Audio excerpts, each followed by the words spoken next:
Mesdames et messieurs, bonsoir et bienvenue dans ce journal. Le président de la République est arrivé depuis hier soir à Abuja. Ibrahim Boubacar Keïta a participé à côté d'autres chefs d'État africains et européens aux festivités du centenaire de l'unification du Nigeria. C'est en 1914 que le nord et le sud du pays se sont réunifiés. En plus des festivités, le centenaire du Nigeria sera marqué par une conférence sur la paix, la sécurité et le développement en Afrique. Envoyé spéciaux, Bourama Traoré, Adama Kamara. Une date, le 1er janvier 1914, une histoire, l'unification du Nigeria. Il y a exactement 100 ans que le nord et le sud du pays forment une seule entité politique, appelée aujourd'hui la République fédérale du Nigeria. L'œuvre est de Lord Lugaro, un colon britannique qui a visité pour la première fois le Nigeria en 1854. L'unification du nord et du sud a été matérialisée par la construction d'un chemin de fer pour l'acheminement des matières premières de l'intérieur vers les côtes à Lagos et à Calabar. Un événement historique auquel doivent participer 28 chefs d'État et de gouvernement d'Afrique et d'Europe, parmi lesquels le président de la République Ibrahim Boubacar Keïta. À son arrivée dans la capitale nigériane, le couple présidentiel malien a été accueilli par le ministre en charge des mines et de l'énergie. Occasion pour le président Ibeka de préciser le sens de sa visite. Vous savez, le centenaire du Nigeria ne va pas laisser membres de notre communauté de la CEDEAO indifférents. On a beaucoup de liens avec le Nigeria. Il y a des historiques bien établis. Et donc, à l'invitation de mon frère Goodluck Ebele Jonathan, c'est avec le plus grand plaisir que je me rends ici aujourd'hui à Abuja pour, avec nos autres frères, partager la joie du peuple nigérien. Au cérémonial d'accueil une forte colonie malienne, nos compatriotes étaient mobilisés pour accueillir le président de la République.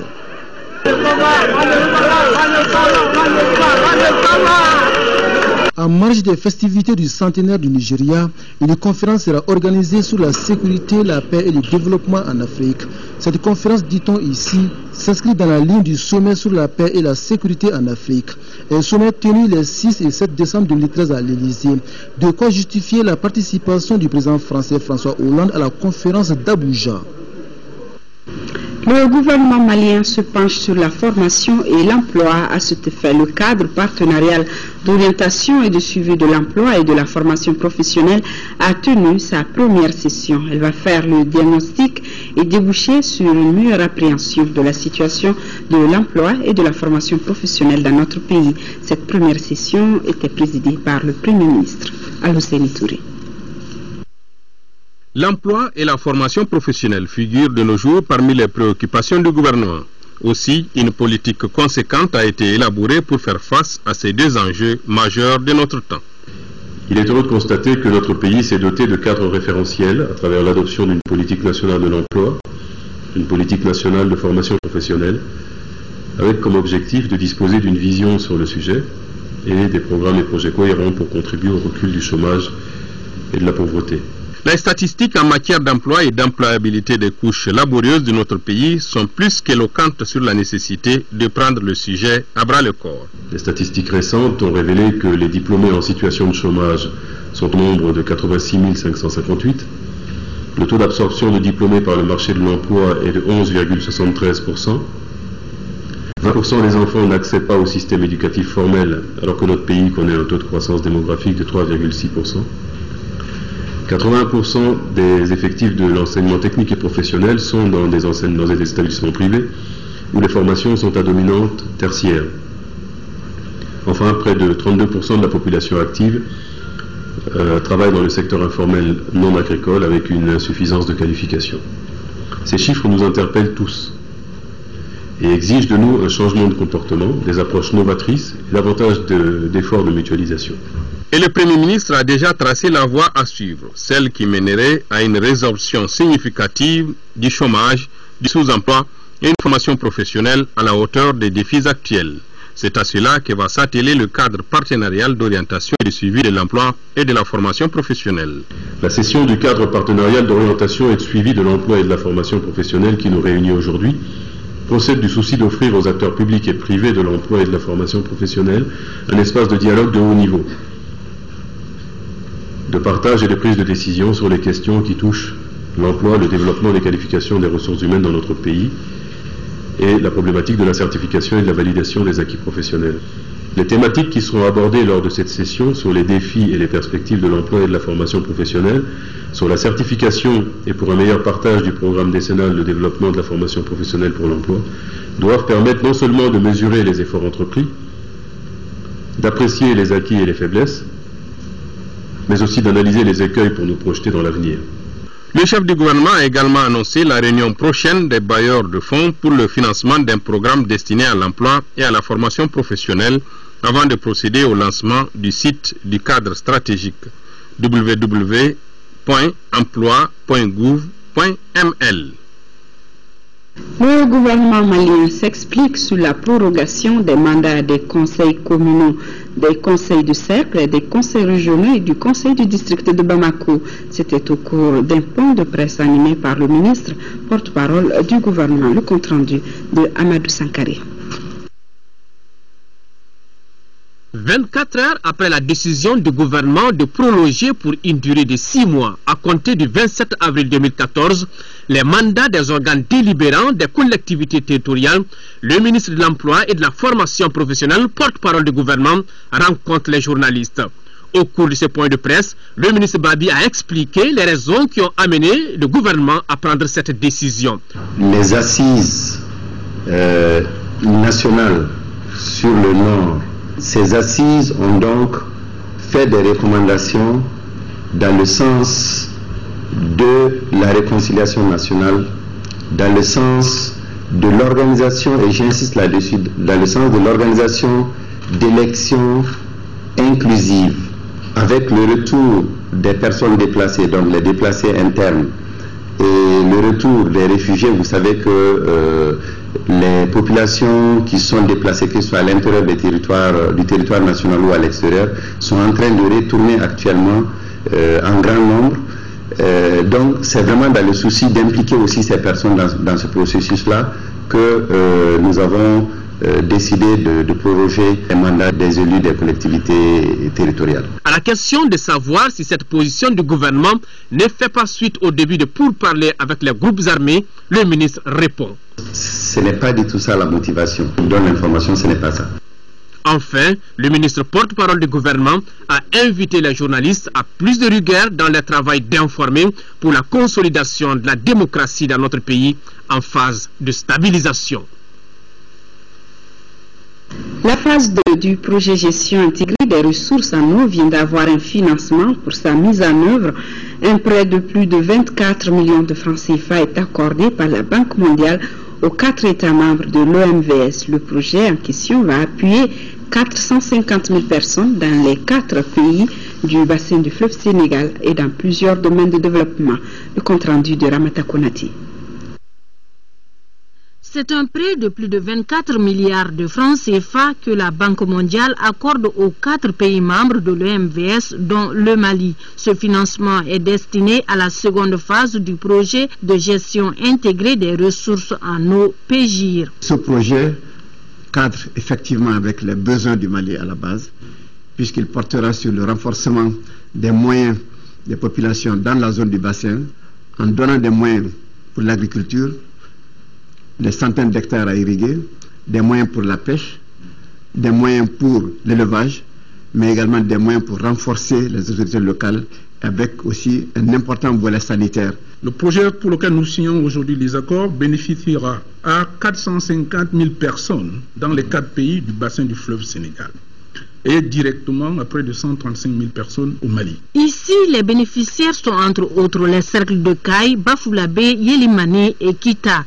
La cérémonie de signature de prêt a été l'occasion pour le ministre de l'économie de rappeler le but de ce financement. La finalité de cette opération, c'est que les populations riveraines bénéficiaires de l'intervention et des ouvrages qui vont être bâtis sur ce financement puissent avoir la satisfaction de pouvoir contribuer au développement de leur pays et de pouvoir en même temps se trouver des sources de revenus durables.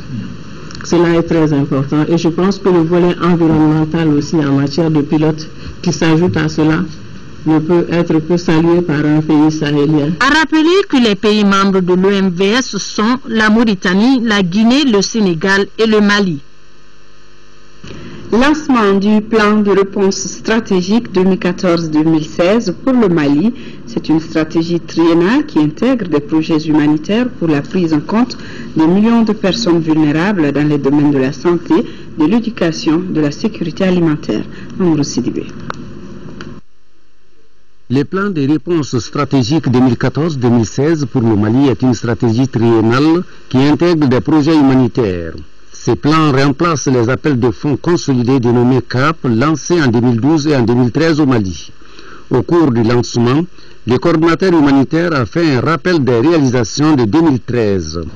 Les acteurs humanitaires ont pu assister 1,7 million de personnes touchées par l'insécurité alimentaire, 243 000 enfants touchés par la malnutrition et environ 341 000 élèves et enseignants à retrouver le chemin de l'école. En plus de ces progrès considérables, le gouvernement du Mali a mobilisé 11 milliards de francs CFA pour son programme de développement accéléré pour les régions du Nord. Malgré ces avancées, les défis persistent. C'est pourquoi le ministre du Travail et des Affaires sociales et humanitaires a fait remarquer aux acteurs œuvrant dans l'humanitaire qu'en travaillant de façon synergique et concertée, les défis seront relevés à moyen terme. Au niveau de la mobilisation des ressources, étant donné les stratégies retenues dans le plan de réponse stratégique, étant donné leur conformité aux priorités nationales, nous appelons les partenaires techniques et financiers à soutenir les programmes humanitaires. La cérémonie de lancement a été suivie de la présentation de la situation humanitaire au Mali et les questions des journalistes. Ces questions étaient relatives à la sécurisation des agents humanitaires au nord et l'attente du gouvernement malien par rapport à ces plans. Réunion mixte ministère de l'Environnement et de l'Assainissement, partenaires techniques et financiers. Elle s'inscrit dans le cadre du maintien du dialogue régulier entre les deux parties et porte entre autres sur les problématiques et priorités du secteur lié au changement climatique. Le compte rendu est signé d'Aouda Sidiki Diarra. Pour garantir un environnement sain et un développement durable, les autorités de notre pays accordent la priorité à la prise en compte de la dimension environnementale. Entre autres, les changements climatiques, l'atténuation des émissions de gaz à effet de serre. Voilà que justifie cette réunion avec les partenaires techniques et financiers. La croissance de l'économie du Mali, on le sait, est dépendante des activités agro-silvopastorales. Les niveaux de production de ces activités sont également tributaires des aléas climatiques, mais aussi des déprédateurs, des épizooties et des feux de brousse. Dans un tel contexte, je souhaite vivement que l'année 2014 soit celle de la mise en œuvre opérationnelle des thèmes de coopération stratégique que nous avons ensemble retenus. Pour l'aboutissement heureux de l'ensemble de ces processus, les partenaires techniques et financiers membres du groupe Environnement et Changement climatique expriment leur volonté d'accompagner le Mali. Une politique qui est déjà établie et des stratégies dans ce domaine, mais il faut peut-être les activer, commencer à travailler pour que les stratégies et la politique soient implémentées. Je pense que ça sera un souhait de ma part, bien sûr, et un de nos messages de la part du groupe PTF d'environnement et changement climatique. La réunion porte entre autres sur les partenariats publics-privés dans la gestion de l'environnement et des ressources naturelles, les informations à donner sur le fonds Climat Mali et les mesures qui sont prises pour son opéralisation et le processus d'adoption de la politique et de la stratégie nationale sur les changements climatiques. Fin des journées de concertation interrégionale pour la réconciliation et la réinsertion socio-économique des femmes et des enfants affectés par la crise dans notre pays. Pendant 2 jours, les participants ont évoqué plusieurs sujets, dont la réconciliation nationale ou encore la stratégie de réinsertion socio-économique des femmes et des enfants. Rachel Tessougué. Au terme de ce forum, les participants invitent le gouvernement à prendre des dispositions urgentes pour le retour des réfugiés et des déplacés au sein de leurs localités respectives.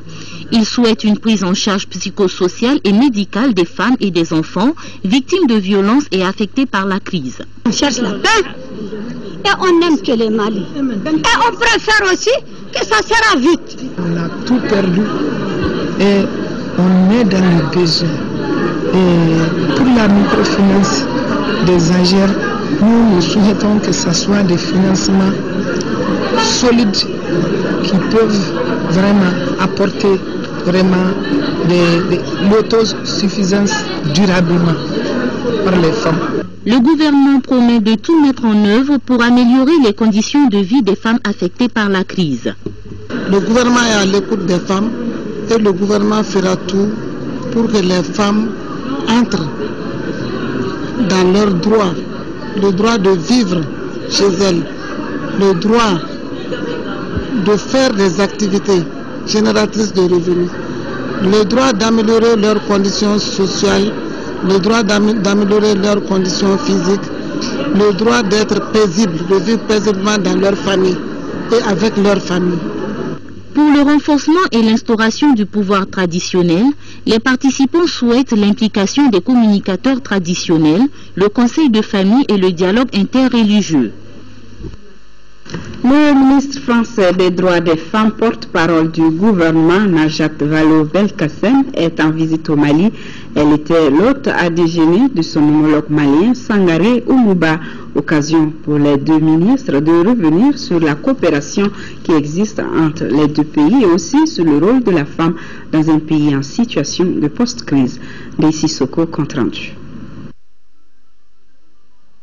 Discuter de la situation des femmes en général et de la femme malienne en particulier, mais aussi et surtout de leur rôle dans un pays en situation de post-crise, c'est ce qui a réuni les deux ministres en charge de la promotion des femmes autour d'un déjeuner. La ministre de la promotion de la femme, de la famille et de l'enfant, Sangaré Oumouba, tout en souhaitant la bienvenue à la ministre française des droits des femmes, Najat Vallaud-Belkacem, a insisté sur les bonnes relations séculaires qui existent entre le Mali et la France. La France a été la première à intervenir techniquement, physiquement, moralement au Mali pour arrêter les groupes djihadistes. Ça, c'est quelque chose que nous n'oublierons jamais. C'est quelque chose qui va rester ancré dans la mémoire de tous les Maliens, et particulièrement la coopération entre les deux gouvernements, le ministère c'est acquis, pour échanger les Maliens pour leurs droits et pour la reconstruction du pays. Lié. On a visité une histoire d'intervention militaire entre la et le Mali, c'est important déjà, mais c'est aussi une histoire de construction commune et en particulier les droits des femmes, la promotion du rôle des femmes dans la société et en particulier dans la reconstruction du Mali. Les femmes ont responsabilité, je pense que c'est une étape indispensable pour que le Mali se reconstruise dans de bonnes conditions et je serais très heureuse qu'on ait un véritable partenariat formalisé entre la France et le Mali sur cette question des droits des femmes. En guise de cadeau, Sangaré Oumouba lui a remis un livre intitulé « Bracelet d'Afrique » écrit par Tamaro Touré. Najat Vallaud-Belkacem pourra ainsi en savoir plus sur la signification des bracelets d'Afrique de l'Ouest, de l'Est et du Centre. À la maison de la femme de Sabali-Bougou, le ministre français des droits des femmes, porte-parole du gouvernement, a rencontré les représentantes des femmes des régions du nord de notre pays, initiée par l'association Femmes Leadership et Développement Durable. Le but de la rencontre était de recenser les préoccupations de ces femmes afin d'y apporter des solutions durables. Nialou Traoré.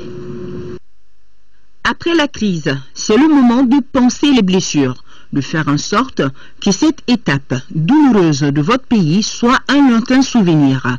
Voilà en substance le message fort lancé par le ministre français des droits des femmes, porte-parole du gouvernement, Najat Vallaud-Belkacem, en rencontrant les femmes du nord du Mali, leur a parlé avec son cœur de femme. Je vous avoue qu'en venant ici, je pensais, d'abord c'est vraiment un plaisir de pouvoir discuter directement avec des femmes du Nord Mali. On parle beaucoup d'elles, mais moi je voulais entendre leur voix à elles. Et je pensais qu'elles allaient beaucoup me parler des violences, parce que c'est vrai que c'est un sujet dont on a beaucoup entendu parler, des violences subies pendant les événements. Et au fond, moi ce que j'ai entendu, c'est arrêter de ne nous voir que comme des victimes de violences. On est d'abord des actrices. La France, en gros, par ma voix, s'engage à travailler avec le Mali pour poursuivre notre coopération. Il y a eu un premier temps de la coopération qui a été la sécurisation du territoire malien. Elle n'est pas encore totalement là, hein, la sécurité totale, mais en tout cas ça va mieux qu'au moment où on est intervenu. Il y a un deuxième temps qui est comment est-ce qu'on peut travailler ensemble, collaborer. C'est à l'actif de l'association Femmes Leadership et Développement Durable AFLED la présente rencontre. Pour sa présidente, les femmes maliennes, particulièrement celles du Nord, ont besoin de réapprendre à se battre, à se faire confiance pour reprendre leur place d'actrice principale du développement. Rencontrer une femme ministre d'un État ami comme la France est pour elle un début de commencement. Pour les jeunes femmes, c'est important de la voir vraiment comme un modèle.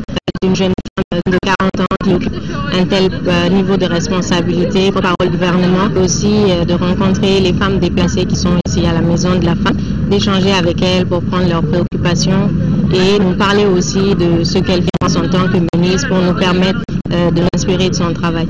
La remise des bracelets aux couleurs du Mali à l'aube du jour a été une rencontre. Une visite guidée de la maison de la femme a mis fin à la cérémonie.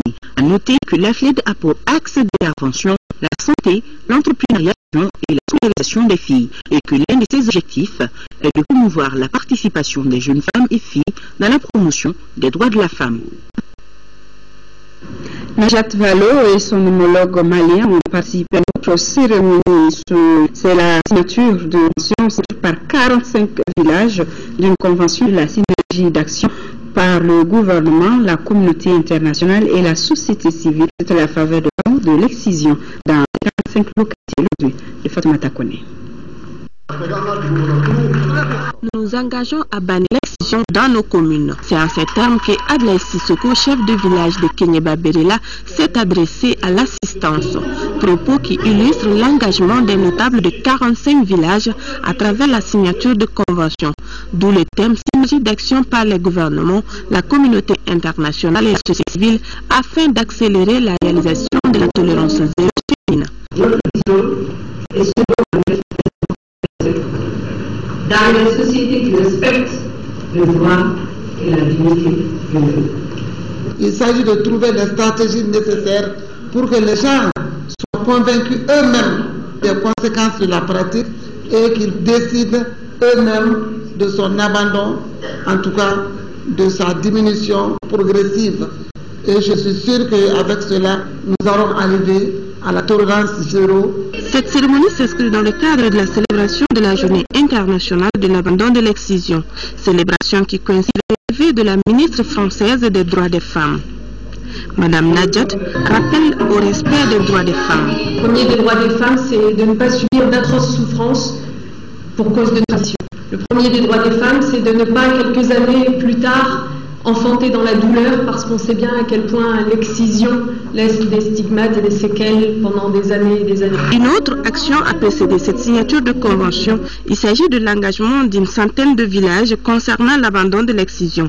Des actions réalisées grâce aux ONG partenaires de Plan Mali et le Programme national de lutte contre l'excision, PNLE. Les médecins en spécialisation ont organisé une marche pacifique en direction de l'Assemblée nationale. Ils demandent par cette marche aux députés de penser à leur situation en matière de loi. Un document a été remis au premier vice-président de l'Assemblée nationale par les marcheurs.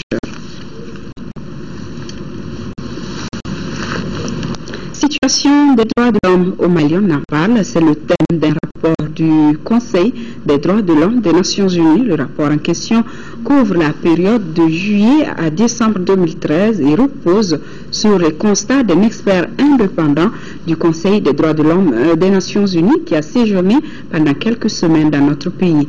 Revenu au Mali, il a rencontré hier la presse avec qui il a partagé les conclusions de ses enquêtes. Souliman Blado au micro de Ramata Konati. Nous en félicitons les progrès remarquables qui ont eu lieu par rapport aux enquêtes et poursuites judiciaires dans le cadre des enquêtes des disparitions, et puis il s'avère que c'était des assassinats, des bérets rouges dans l'affaire de avril-mai 2013. Lorsqu'on regarde les crimes graves qui ont eu lieu dans le cadre de conflits du Nord, on s'aperçoit qu'il n'y a pas eu de progrès similaires dans les poursuites judiciaires de l'honneur du pays. Et par là, je fais référence aux crimes commis par les groupes armés. Non, cela n'a pas fait l'objet de poursuites jusqu'à présent. Et les forces publiques et l'administration publique sont présents sur les différents chefs-lieux de région nord et certains moyens pour rendre leur présence plus efficace. Cela affecte la situation de respect des droits et des protections des civils.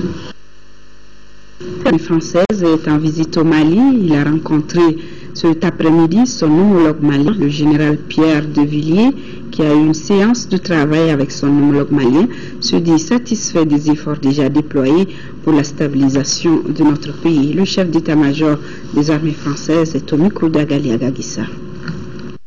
Je suis très heureux de faire ma première visite en opération extérieure au Mali, car je crois que nous pouvons être fiers de ce que nous avons construit ensemble dans le cadre de l'opération Serval et de la coopération que nous faisons pour que l'armée malienne puisse restaurer sa souveraineté à ce beau pays du Mali. Il y a d'abord les opérations que nous menons conjointement pour que la paix puisse s'étendre et que la population puisse vivre heureuse et en toute tranquillité au Mali. Et puis ensuite, il y a la coopération que nous menons. J'étais à Koulikoro ce matin avec nos amis de l'Union européenne, 24 pays européens, et tout ceci contribue à la restauration de cette souveraineté.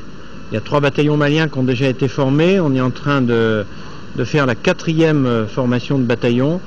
J'ai vu un exercice au niveau d'un bataillon remarquable, avec une coopération entre les Français et les soldats maliens qui est tout à fait efficace. On peut s'attendre, et je l'espère, à une sécurité qui s'améliore jour après jour, et puis à la restauration de la mise en place de l'administration pour que la population puisse vivre en paix. Et le ministre de la Défense et des anciens combattants, Soumelou Boubemega, qui a effectué une visite de travail au Niger du 24 au 25 février 2014, conformément aux orientations des 2 présidents Issoufou Mahamadou et Ibrahim Boubacar Keïta. Les 2 ministres ont eu un échange approfondi sur les voies et moyens de renforcer la coopération militaire entre les 2 pays, exprimant leur satisfaction quant à la quiétude relative dans la zone transfrontalière. Les 2 ministres appellent à la vigilance et s'engagent à mutualiser les moyens de combattre la criminalité transfrontalière organisée. La 51e édition du Salon international de l'agriculture de Paris se poursuit. Des géants de l'agriculture malienne sont présentes à cette messe agricole pour inciter les investisseurs à venir au Mali. Il s'agit par exemple de la CMDT ou encore de l'Office du Niger. Le récit de nos envoyés spéciaux, Mohamed Diarra, Aboubakar Traoré. Salon international de l'agriculture, porte de Versailles. Des milliers de visiteurs s'agglutinent dans les stands. Ils viennent à la découverte d'une agriculture en mouvement. Et le Mali est présent à ce grand comice agricole aux côtés d'une vingtaine de pays. Ici, les industriels de l'agroalimentaire et les agriculteurs mettent tout en œuvre pour impressionner les visiteurs. Le Mali est présent avec des produits riches et variés. Tout va très bien. Le stand est fortement achalandé. Chaque jour, en tout cas, nous recevons une masse de personnes en tout cas, qui sont intéressées par les produits. Et il y a même des produits, on a été obligé même de stopper en tout cas leur vente parce qu'ils étaient sur le point d'être finis. Alors que le but même du salon, c'est de faire connaître les produits que plutôt de les vendre. 2 géants de l'agriculture du Mali s'imposent à ce salon. Leur but, attirer plus d'investisseurs. Il s'agit de l'Office du Niger et de la CMDT. Quand on parle de la CMDT, ce n'est pas seulement du coton qu'on doit parler, mais vous voyez, on a exposé d'autres produits qui sont des céréales. Donc la CMDT participe à l'autosuffisance alimentaire. C'est une opportunité pour le Mali de chercher des investissements pour l'agro-industrie. Qui parle d'agro-industrie parle de toutes les spéculations, y compris le coton et d'autres produits tels que les céréales. Si on prend le cas de l'Office du Niger, nous avons d'énormes potentialités en tas de terres irrigables qui sont vraiment à un fleuron. Donc c'est pour permettre aux gens, surtout à la diaspora malienne, qu'il y a des dispositions en matière de terre au niveau de la zone du Niger qu'ils peuvent en tout cas aller aménager et exploiter à bon escient. Le beurre de karité, le miel, la mangue ou encore l'anacarde sont des produits made in Mali qui font objet de convoitise à ce salon. Par le beurre de karité, parce que ça rend la peau douce et puis ça nourrit énormément. Nous voulons promouvoir la culture et développer la filière et présenter un label malien. Et ici, le maire du district qui informe la population de Bamako que les vignettes de 2014 des engins à 2 roues et 3 roues sont disponibles à la recette perception 6 dans la cour de la mairie du district de Bamako tous les jours ouvrables de 8h à 16h. Elles sont vendues dans les locaux de la mairie du district et ceux des 6 communes de Bamako. Par ailleurs, le maire du district informe que la vente continue jusqu'au 31 mars 2014. Passé ce délai, la pénalité de 100% sera appliquée. Le projet régional de gestion durable du bétail ruminant endémique en Afrique de l'Ouest tient la 7e réunion de son comité de pilotage. Venu de la Gambie, de la Guinée, du Sénégal et bien sûr du Mali, les participants vont entre autres définir les orientations stratégiques devant guider la mise en œuvre du projet. Nando Dambélé. La rencontre d'aujourd'hui est une étape importante de la vie du projet. Il s'agira donc pour vous tous ici présents d'examiner avec attention le rapport de la 6e session du comité régional de pilotage et de faire le point de la mise en œuvre des recommandations y afférentes. De discuter des réalisations du projet au cours de l'année 2013, d'examiner les résultats du processus de capitalisation des acquis et expériences du projet B. Né de la volonté de la Gambie, de la Guinée, du Mali et du Sénégal, le projet régional de gestion du bétail ruminant endémique projet B a pour but de préserver la biodiversité des écosystèmes et d'améliorer sa productivité pour renforcer son rôle dans la sécurité alimentaire et la réduction de la pauvreté dans un environnement physique et institutionnel favorable. Il est principalement financé par la Banque africaine de développement BAD et le Fonds pour l'environnement mondial et les 4 pays bénéficiaires. Cette réunion m'offre l'opportunité d'adresser à tous les partenaires techniques et financiers et à tous les acteurs ma sincère gratitude pour leur constante disponibilité et leur contribution multiforme qui permettent au sous-secteur de l'élevage et de l'environnement d'enregistrer des résultats globalement satisfaisants. Rappelons que cette 7e réunion du comité de pilotage régional se tient dans un contexte de crise financière internationale à fort risque sur la prévisibilité des ressources en faveur du développement du monde rural dans nos pays. Le trophée de la meilleure unité nationale de coordination a été remis au Mali. 4e session du comité de pilotage des experts des instituts de recherche agronomique du Bénin, du Burkina Faso et du Mali concernés par le projet des systèmes de production biologique diversifiés. 2 jours durant, ils vont partager les résultats des innovations technologiques pour l'amélioration des revenus des producteurs. De Sikasso, le compte rendu de Daouda Diakité. Le projet des systèmes de production biologique diversifiés exécuté au Bénin, au Burkina Faso et au Mali sur financement de l'Union européenne à travers Helveta Suisse Intercoopération vise l'amélioration des revenus des producteurs et à garantir la sécurité alimentaire. Nous espérons qu'à la sortie donc de cette 4e édition, de faire une proposition des innovations majeures, prioritaires, qui vont permettre à nos producteurs de résoudre tant soit peu le problème de sécurité alimentaire dans un contexte de changement climatique. Il s'agit aussi pour la 50aine de participants des instituts de recherche agronomique de mener la réflexion et de dégager des pistes pour la diffusion des innovations retenues à grande échelle et une vision qui s'inscrit en droite ligne des préoccupations des plus hautes autorités du pays. L'introduction de l'agriculture biologique et du commerce équitable en Afrique de l'Ouest, axée sur le coton depuis 1999, a révélé que cette forme de production dispose d'un vrai potentiel d'augmentation des revenus et d'amélioration de la sécurité alimentaire pour les petites productrices et producteurs, tout en préservant l'environnement. Les échanges de Sikasso poseront les jalons d'une synergie avec d'autres projets de recherche et les perspectives de 2014-2015 du projet des systèmes de production biologique diversifiés CIPROBio. Le ministère des Affaires humanitaires et sociales, en partenariat avec le Centre national de la promotion du volontariat, a démarré la réhabilitation de l'Institut de formation EGIR de Tombouctou. Une cinquantaine de jeunes volontaires participent aux travaux qui durent 90 jours. Yaya Tandina. Ce coup de brosse du chef de l'exécutif régional marque la concrétisation des actions de développement à Tombouctou. L'Institut de formation arabe EGIR, dans le cadre du programme d'urgence, verra 4 blocs réhabilités. Il s'agit des 3 salles de classe, du bloc de professeurs, les chambres de passage et la direction. C'est une initiative du ministère en charge des Affaires humanitaires et sociales et la Direction nationale de promotion du volontariat. Et la vision du changement de son Excellence le Président de la République et que le ministre de la Jeunesse, à travers ce programme d'intervention d'urgence, est en train de concrétiser sur le terrain par rapport à l'utilisation des jeunes dans le volet chantier des jeunes, mais aussi le volontariat des jeunes également. Donc ce sont des actions qui donnent le ton pour d'autres actions dans les régions de Gao et les cercles de Douanza, mais aussi les autres cercles de la région de Tombouctou. Sur ce seul chantier, 50 jeunes participeront aux différents travaux moyennant une rémunération. Ça fait longtemps que je m'assois, je ne travaille pas. Aujourd'hui, j'ai remercié les partenaires même qui ont amené les travail, quoi.